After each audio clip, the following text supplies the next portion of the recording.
Bold experiments cost money. To get the needed funds, Governor Terry Sanford and other interested North Carolinians went to private foundations. The Ford Foundation responded with a pledge of $7 million.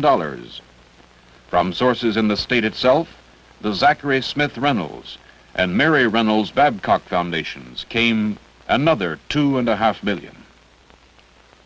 So North Carolina received $9.5 million to spend on experiments to break the cycle of poverty.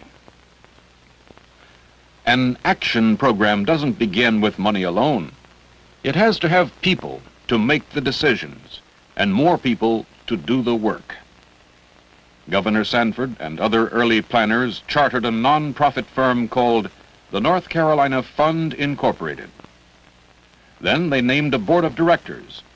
Board chairman, Governor Terry Sanford, Raleigh, North Carolina. C.A. Pete McKnight. Editor, The Charlotte Observer.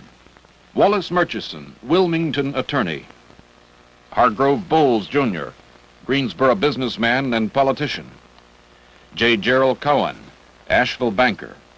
Dr. Samuel Duncan, president of Livingstone College, Salisbury, North Carolina. Dr. Hollis Edens of Winston-Salem, executive secretary, Mary Reynolds Babcock Foundation, and former president of Duke University. James A. Gray of Winston-Salem, former publisher of Winston-Salem Journal and Sentinel, now president of Old Salem Incorporated. Dallas Herring from Rose Hill, North Carolina, chairman of the State Board of Education.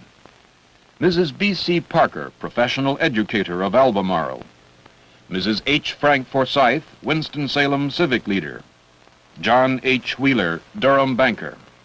And Thomas J. Pearsall, Rocky Mount, North Carolina farmer, businessman, and politician. These board members donate their services as decision makers to the North Carolina Fund. The Fund's board then hired a man to handle the operating side of the organization. The man? George Esser, Fund Executive Director, a professor of government and law at the University of North Carolina and assistant director of the Institute of Government at Chapel Hill. Esser's first task was to assemble a staff of professionals to carry on the day-to-day work of the fund. Mary Hatley, editor and teacher, native of North Carolina, now administrative assistant to the fund's executive director. Bill Koch, who started as a social worker in Brooklyn settlement houses, then handled migrant worker aid programs in Texas, New Mexico, and Chicago, finally becoming community development director for the National Council of Churches. Koch will supervise the experimental community development programs for the North Carolina Fund. Mike Brooks. An experiment has little value if its effects aren't properly measured. Brooks is the fund's research man, who had already distinguished himself with community research projects in several North Carolina communities. Bill Darity, program development man, holder of a Ph.D. in public health, experienced in health education and public health program development in several southern states, as well as in World Health Organization projects in Switzerland, Egypt, Lebanon, and other countries. Billy Barnes, writer and photographer, formerly chief Southeastern correspondent for a magazine publishing house. As public relations man, Barnes works with words and pictures to explain the North Carolina Fund to the people of the state and the nation.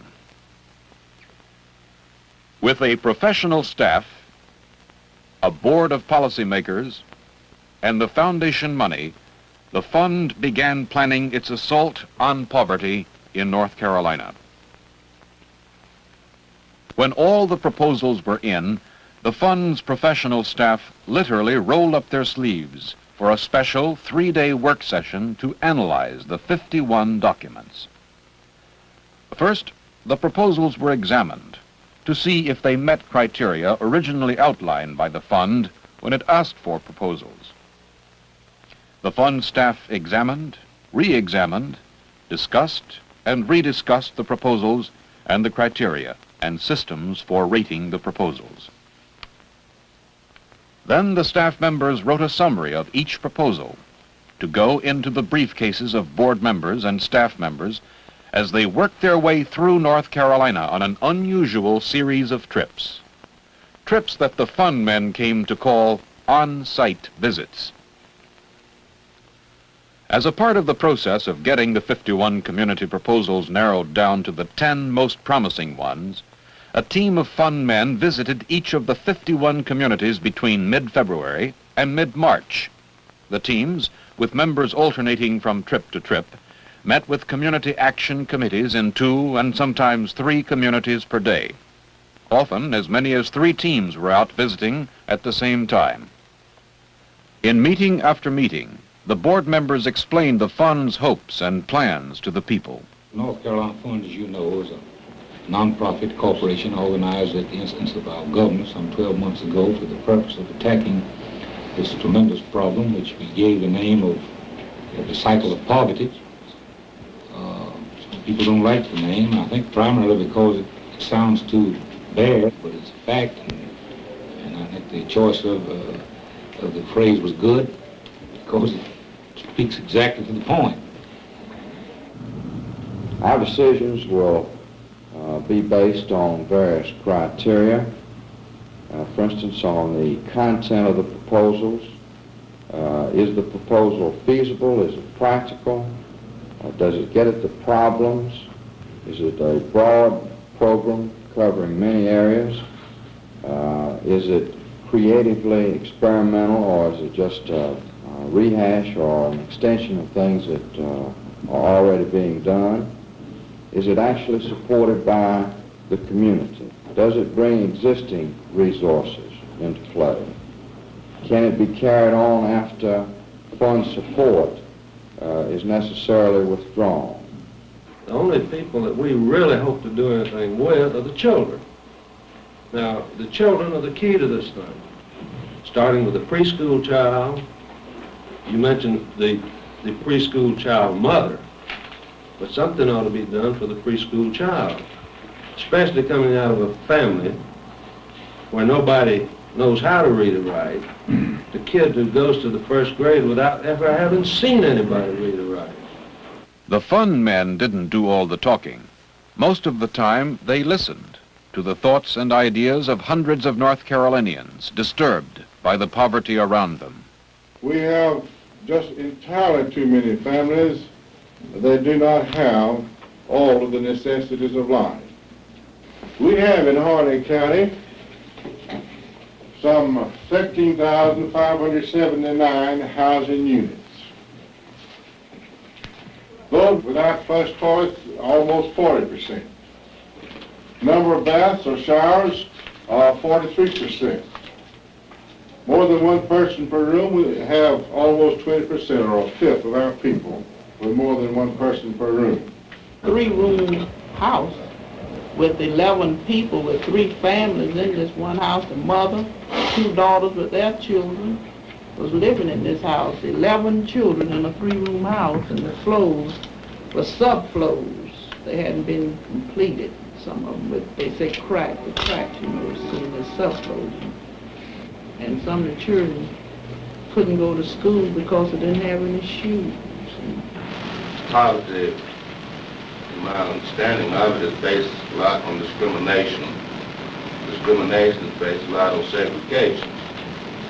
One of my criticisms was that the school board itself did not specify, come out with a broad statement on the elimination of segregation in public schools.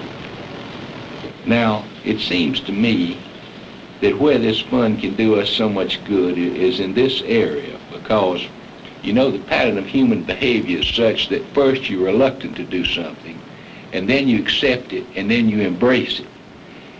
Well, the same thing when you go to talking of Negro employment, or merit employment. For a long time, this was a very difficult thing to sell. Now, we've got some firms that are doing it. We've got some firms that are considering it. We've got some firms that are not doing it. But as this becomes popular, as one does it and then another, why it begins to snowball. Now, it will come about whether you all help us or not, but the thing is, it will come about much quicker and much better if you all see your way clear to help us on this matter. Okay, we are a great part of the problem until we are man enough to realize it such, so we want to be helped here and now, and this is how it can be done. So later on, you can worry about giving us the education, but right now, give us a chance to earn the money so that we can make sure that our kids get a chance to get an education. When ministers get together and talk about this report, we find it difficult to communicate with people in depressed economic situations. We find that what we're used to saying is couched in middle-class terminology that is understandable to middle-class people, but we're not speaking in the common tongue when we are talking with these people oftentimes. When the last visit had been made and the team checked out of the last of many hotels, they had plenty of notes and memories of conversations with leaders in 51 North Carolina communities. The fund men had a profile of the state's poverty problems and an analysis of what the state's citizens must do about those problems.